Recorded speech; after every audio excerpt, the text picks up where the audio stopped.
Shalom warga kerajaan, saya ulangi pernyataan saya minggu yang lalu. Karena sebetulnya gereja itu adalah akademi untuk leadership. Di 7 puncak gunung, baik dalam bisnis, baik di dalam church and mission, pendidikan, art, anything, termasuk government, politik government. Yang kita lahirkan adalah para pemimpin to be rock, to be representative of Christ kingdom dimanapun Anda ditempatkan Tuhan. Di dalam 1 Korintus pasal 4 kita melihat pesan daripada Rasul Paulus yang berhasil membangun putra-putri rohani. Ya, dia berkata kepada putra-putraku yang kukasihi, my beloved sons. Bahkan di dalam surat yang lain dia tunjukkan betapa dia mengasihi Timotius, Lukas, Titus. Ya, kita lihat juga bahkan terhadap Onesimus yang dia temui di penjara. Sebab katanya sekalipun kami punya banyak mentor pendidik, tapi tidak banyak bapakmu. Masalah di dunia ini, kutuk ini di dunia ini kan apa? Fatherlessness. Minggu yang lalu saya sampaikan dunia ini tidak bisa membangun sampai beberapa generasi di luar kuasa Tuhan. Karena itu kita sebagai hamba Tuhan menjadi teladan bagi Timotius. Timotius menemukan orang yang berkenan, yang setia, dapat dipercaya dan cakap mengajar orang lain. Saya lihat di situ ada 4 generasi. Karena itu di dalam menemukan Timotius saya kasih contoh saja gambar di belakang saya. Ya, pada waktu peresmian, waktu direkam Sabtu yang lalu di Houston, saya lihat Pak Roni berkhotbah, saya ketawa lihat dia. Kenapa? I saw myself in him. Saudara yang kasih Tuhan itu generasi kedua. Dan dia juga menemukan Timotiusnya di Mataram, di Pulau Lombok. Saudara kita Yoyo ya. Saudara kita Gunawan Handoyo. Yosua Gunawan Handoyo, panggilan kekasih Yoyo. Dan dia bisa membawa daripada superstar kepada super team, seperti saya katakan. Dan dia juga berhasil menemukan seorang murid yang lain yang dapat dipercaya, itu Immanuel Purwata. Ya, di ujung sebelah sana saya lihat dia adalah gembala daripada kota Yangmei, Rock di Yangmei. Bahkan dia sudah tulis bukan lagi RIM, tapi Rain Taiwan, Rock Apostolic Network, International Network. Saya bangga melihat anak-anak rohani saya. Sehingga ketika saya terpapar corona tidak akan terkapar. Kenapa saya tidak takut? Sebab saya sudah meletakkan dasar, memberi hidup saya untuk mereka-mereka ini. Perhatikan perkataan beloved di sana. Saya mau bicara pada semua saudara yang mendengarkan berita ini. Baik Anda kepala keluarga, kepala perusahaan, ya CEO di sebuah perusahaan atau manajer. Find your Timotius. Karena itu bukan finding Nemo ini finding Timo. Temukan Timotius Anda. Dan saudara akan mengalami itu akan berlanjut, akan langgeng. Di dalam kitab terakhir Perjanjian Lama, Musa dan Elia akan datang sebagai saksi Tuhan di atas muka bumi ini, ya. Termasuk spirit mereka, ya. Firman Allah menunjukkan bagaimana Musa menemukan Yosua, tapi nggak ada lanjutannya. Elia menemukan Elisa, tapi berhenti sampai di sana. Bahkan tulang-tulangnya yang masih penuh dengan urapan bisa membangkitkan orang mati yang dilemparkan ke kubur daripada Elisa. Saya tidak mau hidup seperti itu. Saya mau meniru Rasul Paulus. Menemukan my beloved sons. Find your Timo, para pemimpin. Ya, karena itu dari putra-putramu belum tentu yang paling tua, yang paling pintar itu jadi pemimpin. Belum tentu. Tentu. Tapi mereka yang setia dan mengasihi Tuhan. God bless you all. Amin. Amin. Shalom jemaat Tuhan. Saya percaya kabarnya sehat semuanya, puji Tuhan. Kita bisa ada di tempat ini semua karena kasih dan kemurahan Tuhan. Mari kita siapkan hati kita untuk kita memberikan yang terbaik buat Dia pagi hari ini. Terima kasih Tuhan, kami mengucap syukur kami boleh ada di tempat ini Tuhan, untuk kami bersekutu dengan Engkau Tuhan, meninggikan nama-Mu, memuji, menyembah Engkau Tuhan. Biarlah pagi hari ini kami rindu memberikan yang terbaik, sebab Engkau begitu luar biasa mengasihi kami Tuhan. Terima kasih, kami ucap syukur. Kami serahkan ibadah kami pagi hari ini hanya di dalam nama-Mu Tuhan, Engkau yang menolong, menuntun kami. Semuanya kami kembalikan hanya untuk hormat dan kemuliaan nama-Mu. Dalam nama Tuhan Yesus. Amin.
Memulihkan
Tuhan yang hebat, Tuhan yang tidak memandang muka kami, Tuhan tidak memandang skill kami, tetapi Tuhan yang memberikan kami kemampuan, Tuhan yang memberikan hikmat kepada kami sehingga yang kami katakan bukan hikmat manusia, tapi hikmat daripada Tuhan.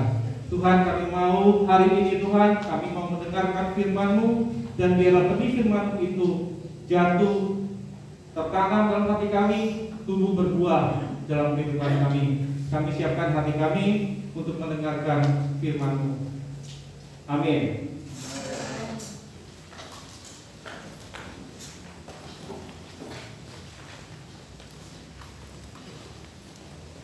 Shalom. Kita sudah memasuki bulan 9 ya. Waktu terus berjalan. Kita melewati banyak hal di dalam kehidupan kita, terutama pandemi COVID yang begitu luar biasa. Tapi kita percaya kalau kita ada sampai hari ini, kita ada di sini, itu semua karena kemurahan Tuhan, karena kebaikan Tuhan buat kita. Karena kita hanya mendengar tentang COVID, kalaupun kita mengalami tentang COVID, tapi kita tidak dikuasai oleh COVID. Beberapa orang dari kita itu sakit, tapi mereka puji Tuhan mereka sembuh.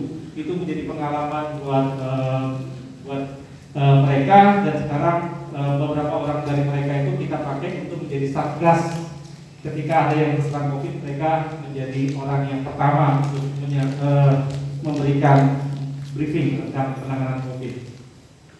Oke, kita masuk kepada bulan 9. Ini adalah akhir daripada tema tentang kedewasaan. Tema dari minggu ini adalah fruitful, yang diambil dari Yohanes 15 ayat 8. Dalam hal inilah Bapakku dipermuliakan, yaitu jika kamu berbuah banyak, dan dengan demikian kamu adalah murid-muridku. Di sini ternyata untuk mempermuliakan Bapa itu dikatakan bahwa kita harus berbuah banyak. Dan untuk dapat berbuah banyak itu kita adalah murid-murid Tuhan. Mari kita baca semuanya ayat-ayat ini supaya kita lebih bisa berjelas lagi tentang apa sih yang sebenarnya Yesus ajarkan di dalam ayat ini. Ayat ini berjudul Pokok Anggur yang Benar. Saya baca ayat ganjil dan Bapak Ibu Saudara yang dikasih Tuhan membaca ayat yang genap ya. Akulah pokok anggur yang benar dan Bapakkulah pengusahanya. Setiap ranting padaku yang tidak berbuah dipotongnya, dan setiap ranting yang berbuah dibersihkannya, supaya ia lebih banyak berbuah. Kamu memang sudah bersih karena firman yang telah kukatakan kepadamu.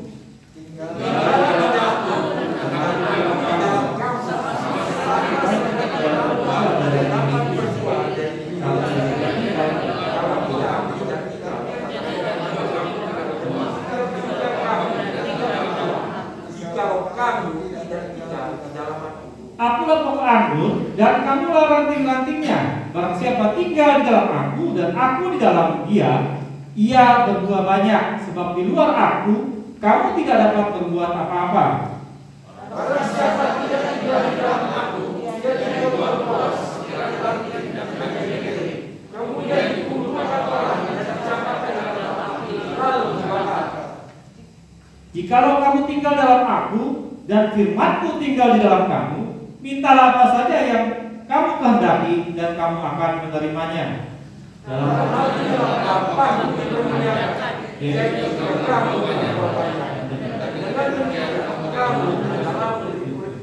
Nah, kalau kita lihat semuanya ada 3 peran di dalam perumpamaan tentang pokok anggur ini. Yang pertama yaitu Bapak sebagai pengusaha kebun anggur. Kita tahu saya dulunya adalah pengusaha, ya sekarang juga masih pengusaha. Pengusaha itu selalu berpikiran untuk mendapatkan hasil maksimal. Pengusaha tidak berpikir untuk gagal. Jadi pengusaha selalu memikirkan tentang optimal, hasil optimal. Begitu juga dengan Bapak. Nah, sekarang Bapak menginginkan hasil apa dari kita? Bapak menginginkan hasil kita menjadi serupa dengan Kristus. Di dalam Yohanes 1 dan Yohanes 15 ayat 1 dan 15a dan 5a dikatakan bahwa Yesus adalah pokok anggur. Pokok anggur yang benar. Jadi kita melekat kepada pokok anggur. Kalau kita lihat di sini, ini ranting. Nah, kita adalah ranting-ranting ini. Kita melekat kepada Yesus yang adalah pokok anggur untuk kita menyerap sari-sari daripada Yesus. Nanti kita akan lihat bagaimana cara kerja Bapa sehingga kita bisa nggak kita menjadi serupa dengan Kristus, atau ranting mencerminkan tentang pohon itu sendiri. Nah, ranting tadi Bapa adalah pengusaha, Yesus adalah pokok. Siapa ranting? Ranting itu adalah orang percaya. Yohanes 15 ayat 15a berkata, akulah pokok anggur dan kamulah ranting-rantingnya. Siapa ranting-ranting itu? Adalah orang-orang yang sudah dibersihkan oleh firman. Apa yang dibersihkan dari hidup kita oleh firman? Yang paling kita bisa lihat adalah pertobatan kita, hidup baru kita di dalam Tuhan. Wujud nyatanya adalah kita saat kita dibaptis. Siapa yang belum dibaptis? Ada ya? Nah, kita sudah dibaptis. Ada 2 pertanyaan yang dilakukan pada saat kita dibaptis, yaitu apakah kita mengaku dengan lidah kita bahwa Yesus adalah Tuhan? Apakah kita mengaku bahwa Yesus itu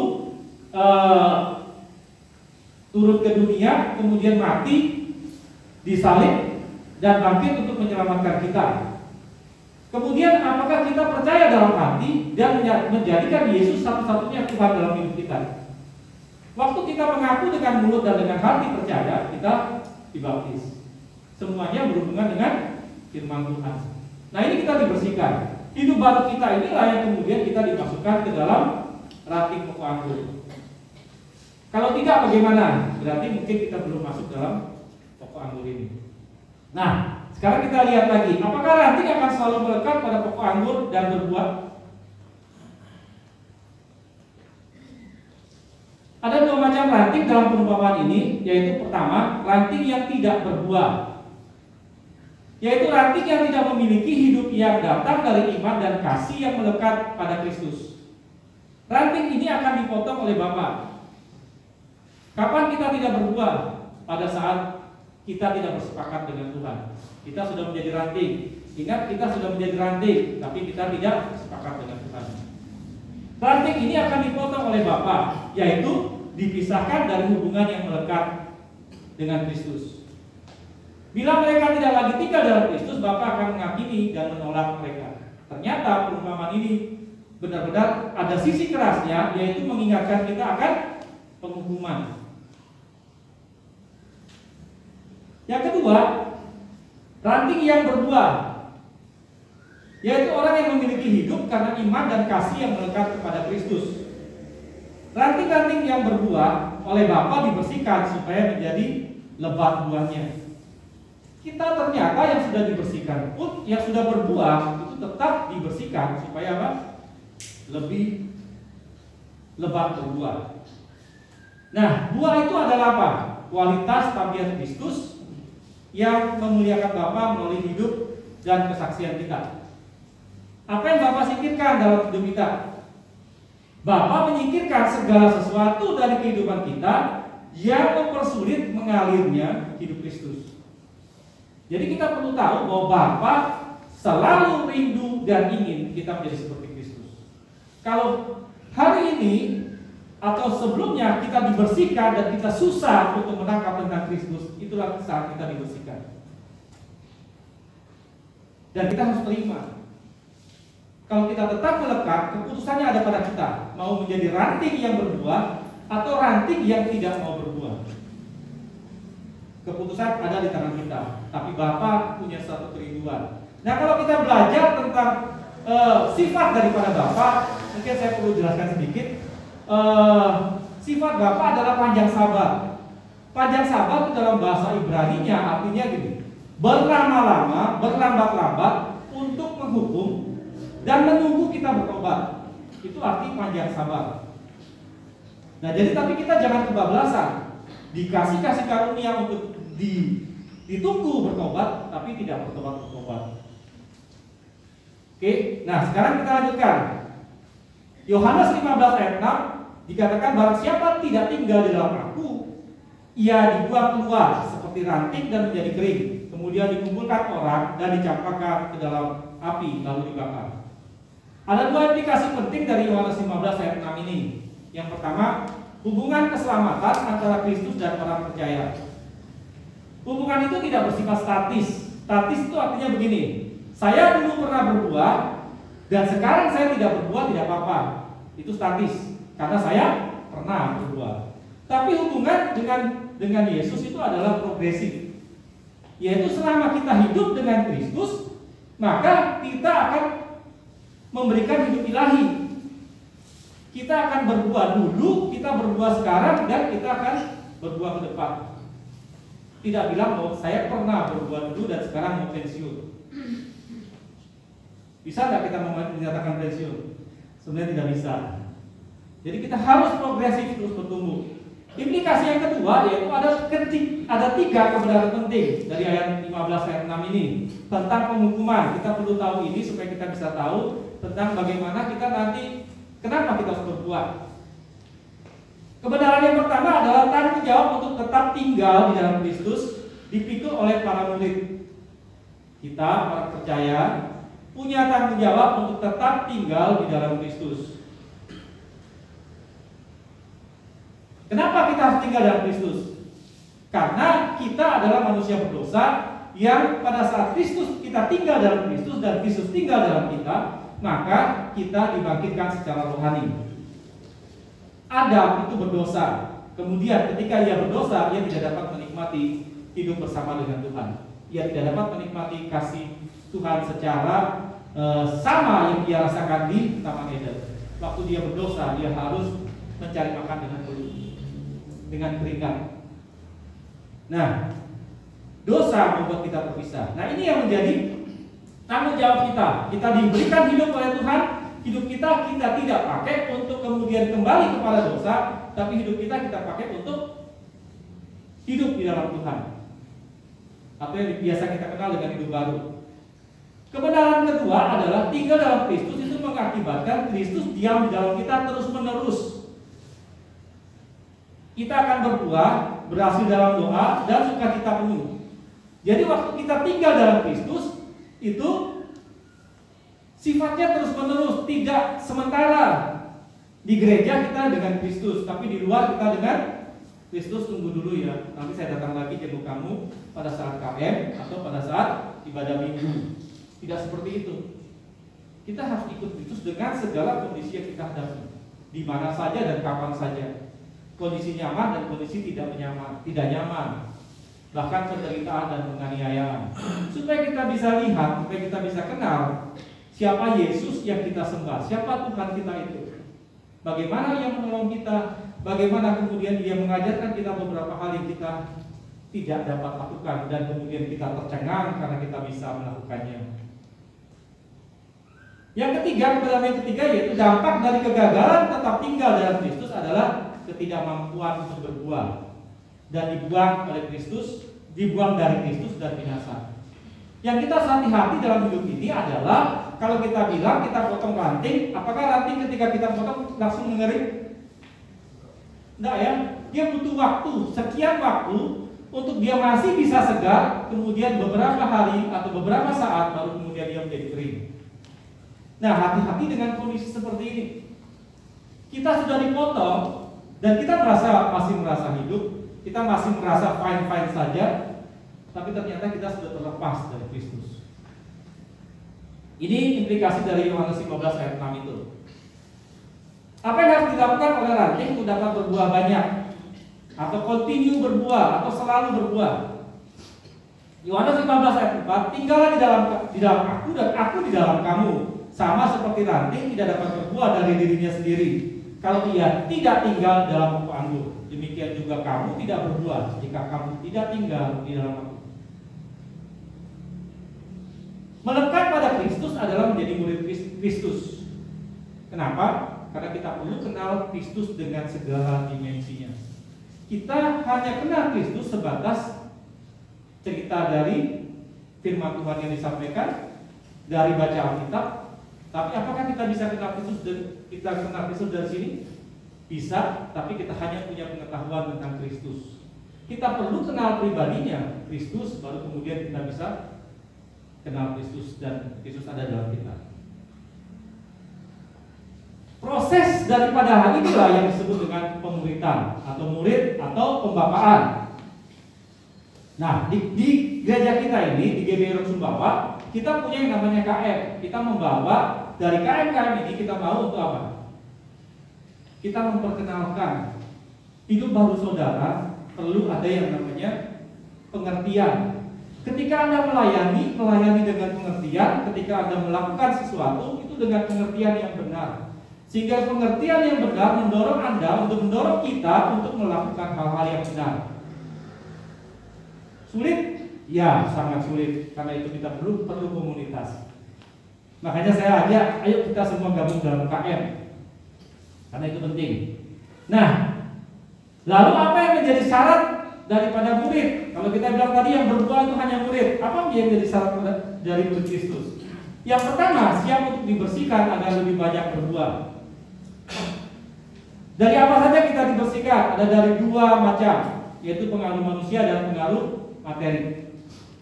Kita bahas dari pengaruh manusia dulu ya. Lukas 14 ayat 26, Yesus menjelaskan, jikalau seorang datang kepada Yesus dan ia tidak membenci bapaknya, ibunya, istrinya, anak-anaknya, saudaranya laki-laki atau perempuan, bahkan nyawanya sendiri, ia tidak dapat menjadi muridku. Kira-kira ayat ini kejam nggak? Di satu sisi firman Tuhan mengajarkan bahwa kasihlah orang tuamu, sebab ini perintah, hormatilah mereka, sebab ini perintah. Tapi Yesus mengajarkan sesuatu yang sepertinya lain. Kalau kita baca dalam versi bahasa Indonesia, bacalah dalam versi tulisan aslinya supaya kita bisa tahu. Nah, membenci itu ada dua, misio dan saunai. Yang dikatakan di sini adalah jikalau kamu datang kepadaku dan kamu tidak membenci, itu misio. Misio itu mempunyai dua arti, yaitu mengasihi lebih atau takut dibenci. Sadarkah kita bahwa kadang-kadang kita takut untuk menjadi murid Kristus karena orang tua kita punya pesan, kamu boleh Kristen tapi jangan fanatik. Atau istri kita, sudahlah, kamu hanya ke gereja di hari Minggu dan KM saja, yang lain kamu harus kerja. Saya tidak bilang kemudian kita ikut jadi murid Kristus tidak kerja. Tapi ada waktu-waktu di mana kita perlu belajar. Kita perlu untuk bukan hanya belajar sendiri, tapi kita pergi melayani orang lain. Pada saat ada orang kesusahan kita perlu datang, atau kalaupun dia tidak susah tapi kita ingin membimbing, itu kita perlu waktu-waktu itu.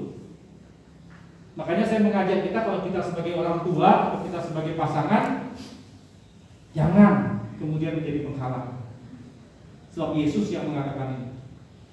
Nah, membenci itu di sini artinya apa? Mengasihi lebih atau takut dibenci. Atau apalagi nyawa kita sendiri. Kadang-kadang apa? Kita takut dengan kehilangan nyawa, kita takut intimidasi, kita takut ancaman, atau kita takut kenyamanan kita terganggu. Karena apa? Kita mau menjadi murid Yesus. Karena murid Yesus tidak bisa hanya belajar firman Tuhan saja. Yesus mengajak murid-muridnya untuk jalan kemana saja melayani. Nah, yang kedua, oh iya, saya harus ceritakan ya. Kalau saunai itu adalah membenci dengan apa? Dengan perasaan yang sangat jengkel atau ingin sampai kayak orang bilang ini, membencinya itu ingin menjatuhkan. Tidak dipakai di dalam kata ini. Nah, yang kedua, yang dibersihkan dari hidup kita apa? Pengaruh materi.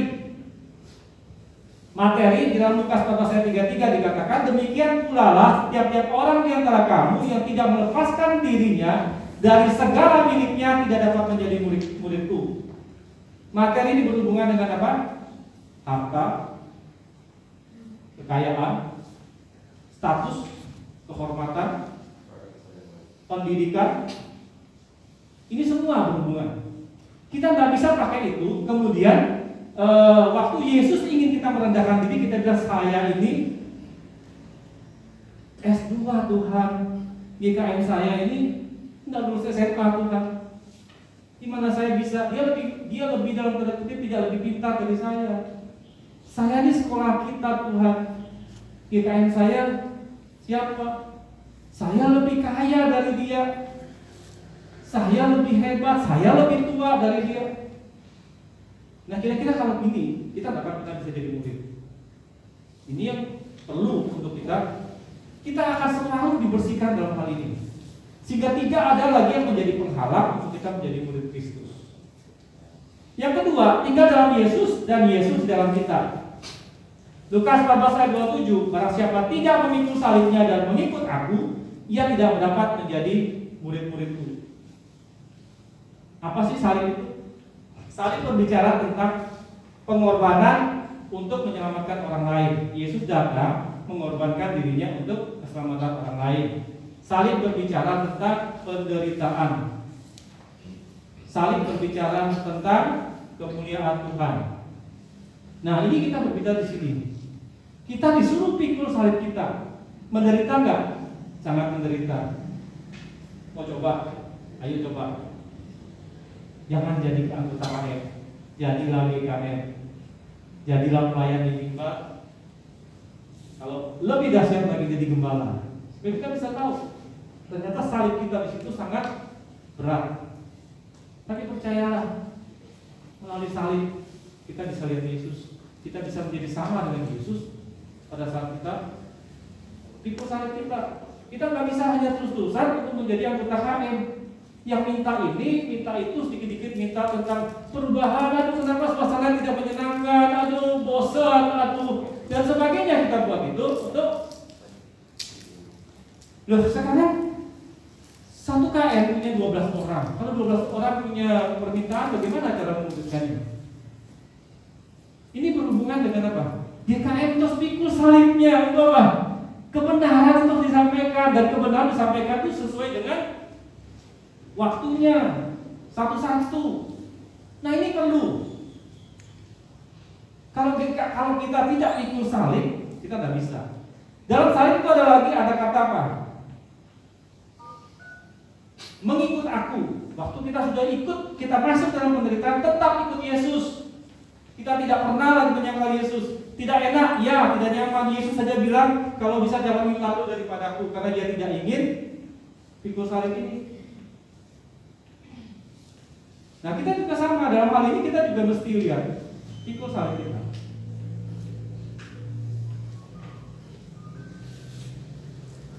nutrisi bagi ranting untuk dapat berbuah. Nah ini kita penting. Apa yang kita serap dari Yesus? Yohanes 15 ayat 7, jika kamu tinggal dalam aku dan firman-Ku tinggal dalam kamu, mintalah apa saja yang kamu kehendaki dan kamu akan menerimanya. Yesus sudah kasih kita tipsnya. Rahasia doa yang terjawab adalah tinggal dalam Kristus. Waktu kita tinggal dalam Kristus, kita tidak lagi memikirkan tentang diri kita, kita memikirkan tentang apa yang Yesus ingin kita lakukan. Makin kita hidup dekat dengan Kristus melalui apa? Pertama, kita yang serap. Karena itu sifatnya pokok anggur itu tetap. Ranting menyerap, dia aktif menyerap. Nah, apa yang kita serap? Dengan merenungkan firman, mempelajari Alkitab, hidup dalam KM, sehingga apa? Makin selaras doa-doa kita dengan sifat dan ajaran Kristus. Sehingga doa yang kita naikkan itu lebih efektif. Kita berdoa tidak lagi untuk meminta Tuhan berkati usahaku, Tuhan berkati pekerjaanku. Apakah salah berdoa demikian? Sebenarnya tidak salah. Tapi doa untuk untuk anak kecil. Tapi waktu kita melakukan kehendak Tuhan, Tuhan memikirkan kehidupan kita. Kalau kita lihat dalam satu pemerintahan kerajaan, ketika kita diutus oleh raja, waktu kita pergi, kuasa raja mengikuti kita, fasilitas raja mengikuti kita. Contohnya apa? Waktu menteri datang ke sini, yang jemput siapa? Apakah dia sewa mobil sendiri? Dijemput oleh kepala daerah dengan protokol yang sudah ada. Nah itu kita lihat di sini. Tinggallah dalam Tuhan dan firman Tuhan di dalam kita. Penting untuk kita tahu firman. Dalam KM kita buat perenungan firman sehari 3 pasal. Untuk apa? Memang banyak yang merasa terintimidasi. Tapi coba lakukan dulu. Saya pernah baca firman satu Alkitab penuh, tapi ketika saya baca lagi ternyata saya dapat sesuatu yang baru. Jangan terintimidasi dengan itu. Ini karena GKM-nya, untuk apa kita buat ini? Apa sih manfaatnya? Apa tujuannya? Coba pikirkan untuk kita sendiri. Kalau kita tidak baca firman, apa yang kita serap dari firman? Bagaimana kita bisa kenal Tuhan dan kebenarannya?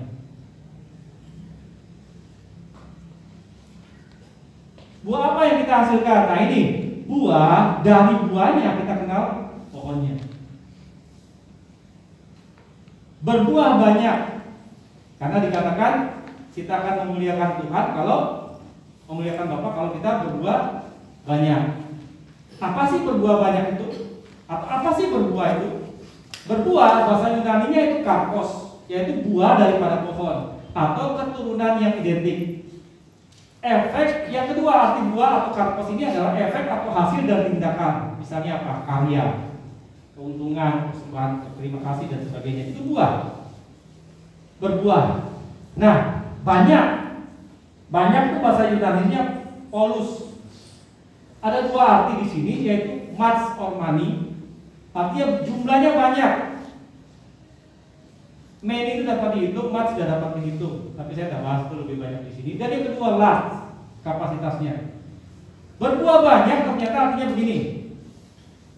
Saya tadi Pak Arifin bilang kalau berbuah itu adalah temukan Timotiusmu. Kita punya buah pemuritan, murid kita ada 1, 2, 3. Ini jumlah. Atau saya punya murid cuma 1 nih. Cuma 1. Kapasitas yang dibesarkan itu apa? Pertama, saya datang ke ini karena ke murid karena hari Rabu, karena saya hanya melakukan kewajiban sebagai KM. Saya melakukan karena rutinitas. Tapi sekarang kapasitas saya perbesar. Saya melakukan dengan rela. Saya melakukan dengan tulus. Jumlahnya tetap 1, tapi kapasitasnya besar. Atau kalau tidak dari kita, orang ini dia dulunya anggota KM menjadi murid. Dia menjadi CGKM. Tetap 1, tapi kapasitasnya lebih besar. Nah ini yang disebut dengan berbuah banyak. Kemudian ada 3 macam buah yang kita hasilkan dari menjadi ranting yang melekat kepada Kristus. Yaitu yang pertama buah pertobatan, yang kedua buah roh dan buah jiwa. Mari kita lihat satu-satu. Buah pertobatan. Matius 3 ayat 8, jadi hasilkanlah yang sesuai dengan pertobatan. Jadi hasilkanlah buah yang sesuai dengan pertobatan. Diawali dengan pohon yang kemudian menghasilkan buah, calon buah, bunga calon buah. Ini ketika datang angin dan goncangan, ini bisa jatuh. Kemudian bunga itu kemudian menjadi buah-buah kecil, calon buah. Masih bisa jatuh nggak? Masih bisa. Dan jumlahnya biasanya lebih kecil, lebih sedikit daripada bunga. Kemudian pertobatan yang ketiga adalah buah itu sudah mulai kelihatan, tapi belum matang. Nah, buah pertobatan adalah apa? Bakal buah sampai buah muda, yaitu karakter manusia lama yang penuh dengan dosa menjadi manusia baru yang disempurnakan menjadi serupa Kristus, yaitu memiliki karakter Kingdom of God. Ciri-cirinya apa? Ini ciri-cirinya saja, masih banyak tapi hanya beberapa yang saya sampaikan, yaitu seperti bayi yang membutuhkan susu yang murni dan rohani untuk bertumbuh. Kita mengejar untuk mencari pertumbuhan, kita mengejar untuk mencari nutrisi. Itu pertobatan, buah pertobatan. Yang kedua, membenci dosa dan tabiat dosa. Dosa pernah kita lakukan, kita minta ampun sama Tuhan, kita buat pengakuan, tapi tabiat dosa mengikuti kita. Nah, tabiat dosa ini yang harus juga kita hilangkan dalam pertobatan kita. Apa tabiat dosa itu? Misalnya dikuasai hawa nafsu. Apa-apa ingin bertengkar, ingin menguasai, ingin didengar, terus perseteruan, ingin cari musuh, bentrok sana bentrok sini. Pernah nggak dalam pertobatan kita lakukan? Sering kali. Iri hati, egois, memecah belah, sifat-sifat lama. Alkitab menuliskan kalau kita dulu adalah kita pemarah, sekarang kita menjadi peramah kalau kita bertobat. Atau kita yang dulunya mencuri, sekarang kita sadar. Kita yang dulunya berbohong, sekarang kita punya integritas. Nah, sekarang ada buah apa yang kedua? Buah ini semakin bertumbuh juga. Buah yang matang. Tadi buah pertobatan adalah buah dari bakal buah sampai menjadi buah, tapi belum matang. Yang disebut dengan matang adalah buah roh. Yohanes 4 ayat 24, Allah itu roh, dan barang siapa menyembah Dia harus menyembah dalam roh dan kebenaran. Galatia 5 ayat 22 sampai 23 dijelaskan buah roh ialah sukacita, damai sejahtera, kesabaran, kemurahan, kebaikan, kesetiaan, kelemah lembutan, penguasaan diri. Apa itu buah roh? Buah yang matang. Kenapa disebut matang? Karena di dalam buah anggur itu sudah ada biji yang siap untuk ditanam. Pertama yang kita harus ingat, buah yang kita hasilkan memang kita yang pertama rasakan karena kita tidak dipotong. Tapi buah ini juga dirasakan oleh orang lain, dan yang terpenting adalah buah ini menyukakan pengusaha, yaitu Bapak. Bapak mau buat apa dengan buah? Kita nggak bisa lagi untuk apa? Berkata bahwa kenapa harus dibuatin, kenapa harus dibuatin? Kita hanya memberikan saja. Nah, ciri-ciri daripada buah roh adalah kita mengasihi orang lain untuk membawanya kepada Kristus. Kalau pertama kita hanya melayani, kalau kita perhatikan baik-baik ini ciri-cirinya, mungkin saya bacakan lagi. Mengasihi orang lain untuk membawa kepada Kristus, sukacita dalam melayani, damai sejahtera melimpah dalam segala kondisi, murah hati. Karakter Kristus itu bukan hanya terbentuk tapi juga terlihat. Nah, kalau kita lihat buah pertobatan itu sifatnya dari dalam, yang dimulai hanya memikirkan, lebih banyak memikirkan tentang diri kita. Kalaupun itu ada keluarnya tidak terlalu kelihatan karena sifatnya dalam dulu yang diperbaiki. Tapi dalam buah roh sudah lagi yang dalam ini sudah penuh, kemudian ini keluar. Hidup kita dipimpin oleh roh. Nah, yang terakhir yaitu buah jiwa. Yohanes 15 ayat 16, bukan kamu yang memilih aku, tetapi aku yang memilih kamu. Dan aku telah menetapkan kamu supaya kamu pergi dan menghasilkan buahmu, dan buahmu itu tetap, supaya apa yang kamu minta kepada Bapa dalam namaku diberikannya kepadamu. Yesus menginginkan kita, Bapa menginginkan kita berbuah dan buah itu tetap.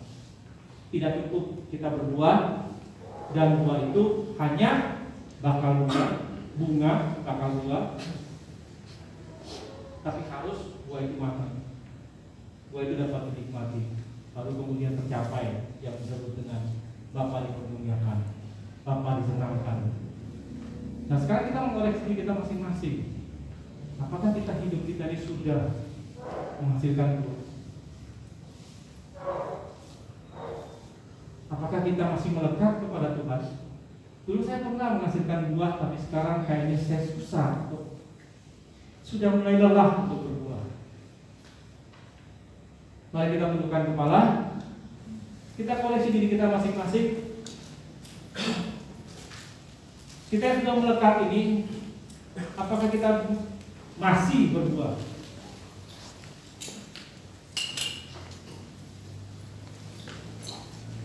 Ketika kita merasakan bahwa kenapa ya kita susah untuk berbuah, saya sudah pernah berbuah, tapi saya tidak ingin berbuah lagi, atau saya merasa bahwa saya mandek karena buah saya hanya sampai buah yang saya hasilkan, dan kayaknya hanya sampai bunga saja, sering jatuh oleh angin pengajaran, sering jatuh oleh goncangan, atau mungkin kita merasa bahwa kenapa ya saya ini tidak ingin untuk menghasilkan buah secara sampai buah ini matang, saya orang yang tidak sabar. Saya tidak kuat karena itu tergantung daripada orang tersebut. Saya sudah melakukan banyak hal, tapi saya susah sekali untuk berbuah.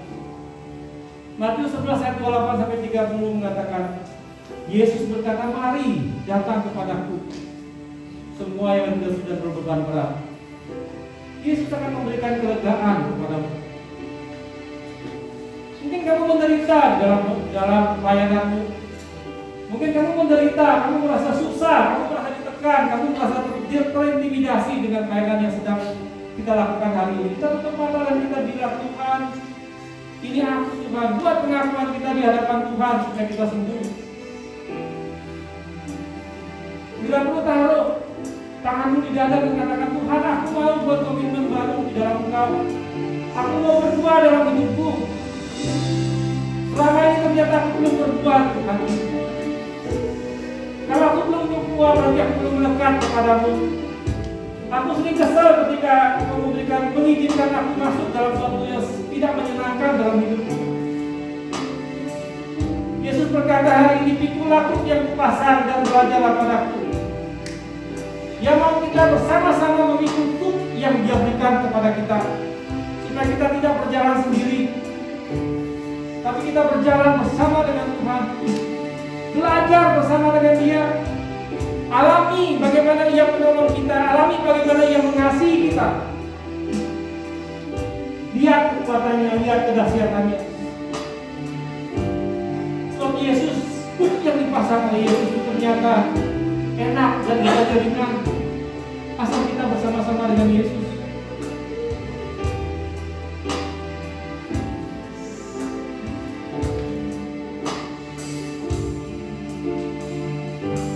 Minta kita nyanyikan hati seorang hamba untuk kita dapat melihat, kita dapat mengoreksi dan mengevaluasi hidup kita.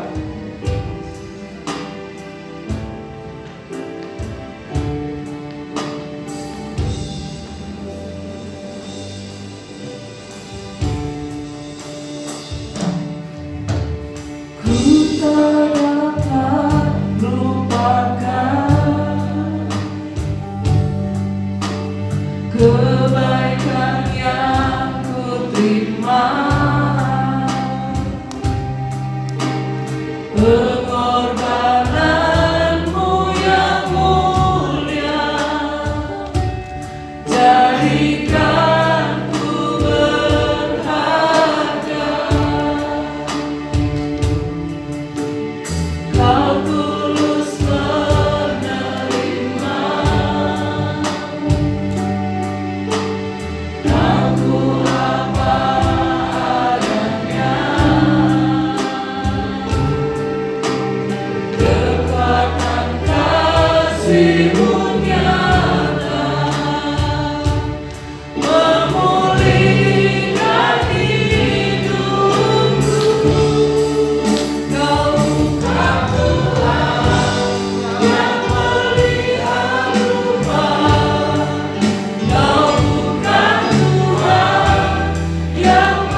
Terima kasih Tuhan untuk setiap penebusan-Mu buat setiap kami Tuhan, dan buat gereja ini Tuhan.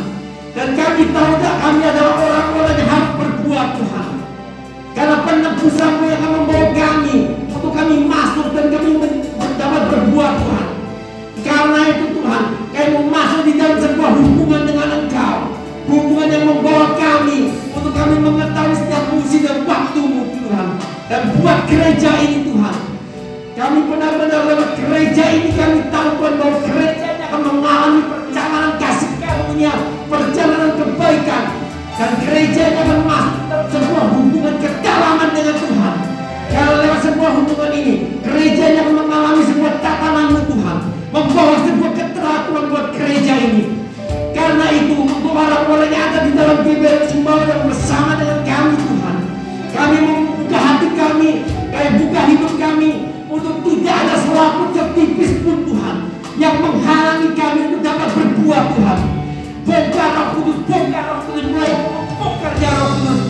Kami mau menjelaskan setiap apa yang ada di dalam kami mau benahi untuk kami selaras dengan musim dan waktu-Mu, sehingga kami dilayakkan untuk masuk di dalam sebuah musim yang baru, musim di mana kami akan mengalami hal yang dahsyat.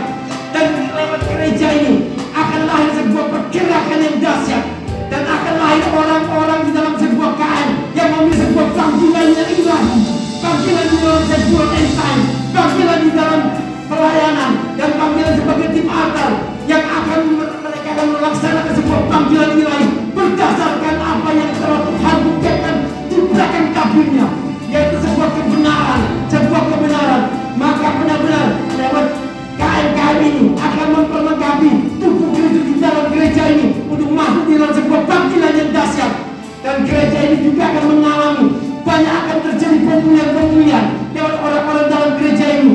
Dan kami mau berkatakan untuk orang-orang dalam gereja ini, tidak akan ada namanya kematian, yang adalah sebuah kehidupan Kristus, sebuah kehidupan yang akan membawa radiasi.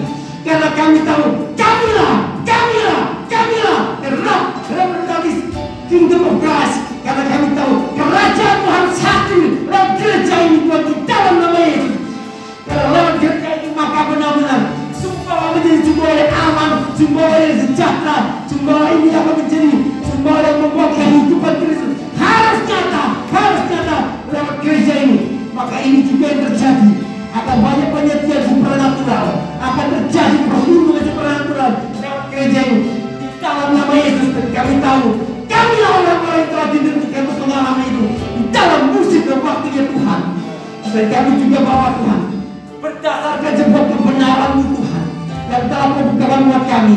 Maka kami membawa mama daripada Ibu Agnes Tuhan, Ibu Indrawati. Dengar Ibu Indrawati, aku berkata kepada Engkau,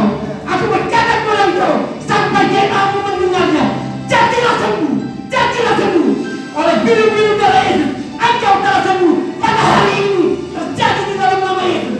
Dan roh yang di dalam-Mu membawa roh kehidupan, roh yang di dalam-Mu akan menyingkirkan setiap simptom-simptom, setiap apapun yang tidak layak yang boleh ada di dalam tubuh-Mu. Karena tubuh-Mu adalah bait Allah, sehingga keteraturan dan tata nilai terjadi. Dan aku nyatakan, jadilah sembuh di dalam nama Yesus. Dan kami tahu Tuhan, perkataan yang telah keluar daripada belakang tabir yang telah Kau taruh atas mulutku, ini akan diterima oleh Ibu Indrawati dan menjadi sembuh di dalam nama Yesus.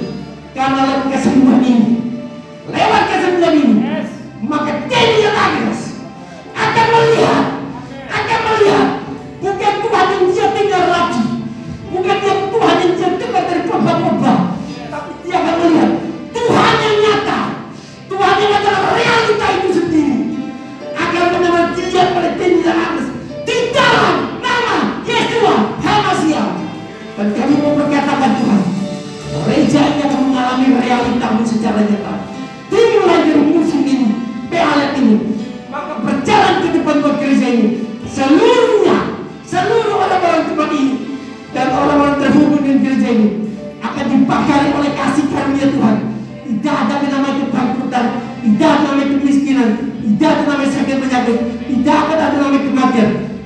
kehidupan daripada Kristus nyata buat orang-orang tempat ini di dalam nama Yesus. Dan kami Tuhan, karena firman Tuhan yang telah kebukakan bukan tabir, kami mau menabur persembahan dengan persembahan dari kurniaan dengan hati yang mengasihi Tuhan di dalam nama Yesus Hamasyah. Amin.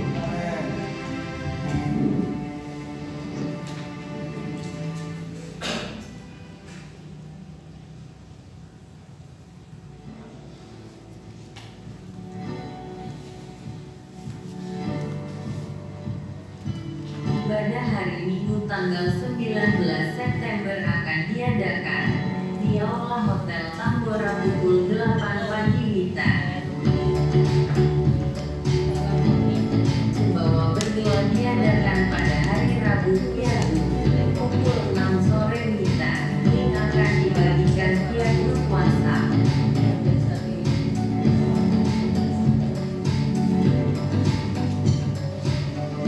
KM kelompok Mesiani dilaksanakan sesuai dengan kesepakatan dari masing GKM dan anggotanya. Bagi yang belum masuk dan bergabung dalam KM diharapkan dapat bergabung dan menghubungi KM terdekat.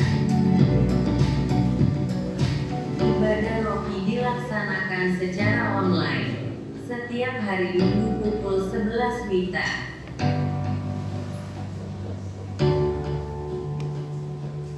Demikian pengumuman untuk minggu ini. Sampai jumpa di ibadah minggu depan. God bless you all. Terima kasih multimedia. Sebagai tambahan buat kita di pagi hari ini, silakan terima. Di gereja kita sudah dibuatkan rekening khusus atas nama GBI Rock Sumbawa. Ini khusus untuk taburan pembangunan. Jadi Bapak Ibu bisa menyalurkan taburan untuk pembangunan gereja kita lewat rekening yang baru. Nanti mungkin saya akan share di grup jemaat, grup layan dan semua jemaat kita, biar apa yang kita rencanakan bisa terwujud karena kasih Tuhan buat jemaat Tuhan di bawah. Terima kasih, dan sebelumnya kami juga mengucapkan selamat datang dan selamat beribadah pertama sekali buat keluarga kita, keluarga baru, keluarga Bapak Ijanus beserta Ibu. Terima kasih, selamat datang, Tuhan Yesus memberkati. Itu saja pengumuman kita untuk pagi hari ini. Saya serahkan ke Ibu Sia. Berkati. Mari kita bangkit berdiri. Sampai akhir ku menutup mata, ku tetap setia menanti janjimu. Sampai ku dapatkan kemenangan kehidupanku, ku tetap setia melayanimu.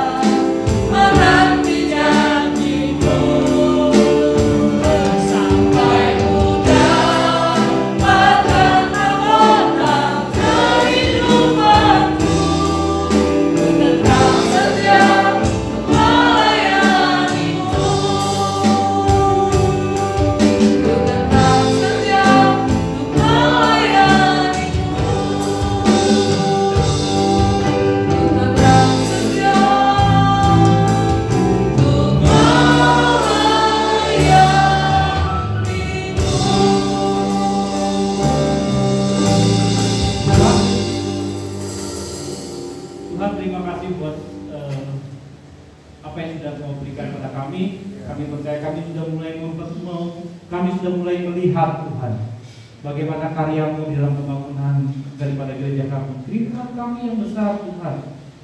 Kami sudah melihat ada satu titik terang seperti Elia melihat awan kecil, yaitu orang-orang sudah mulai menabur Tuhan. Kami percaya Kau yang menggerakkan mereka, Dan kami percaya ini akan segera terwujud di dalam nama Tuhan Yesus. Kekasih-kekasih Tuhan, angkatlah kedua tanganmu. Terimalah berkat daripada Bapa, Putra, dan Roh Kudus dalam nama Tuhan Yesus. Tuhan memberikan kita kekuatan, Tuhan memberikan kita kemampuan untuk kita dapat melekat kepada Kristus. Kita dapat memikul salib kita, sebab kita melihat dengan pandangan rohani bahwa ada kemuliaan dalam penderitaan. Dan terimalah itu semua dalam nama Bapa, Putra, dan Roh Kudus menjadi kekuatan bagi kita semua. Yang sudah menerima katakan amin.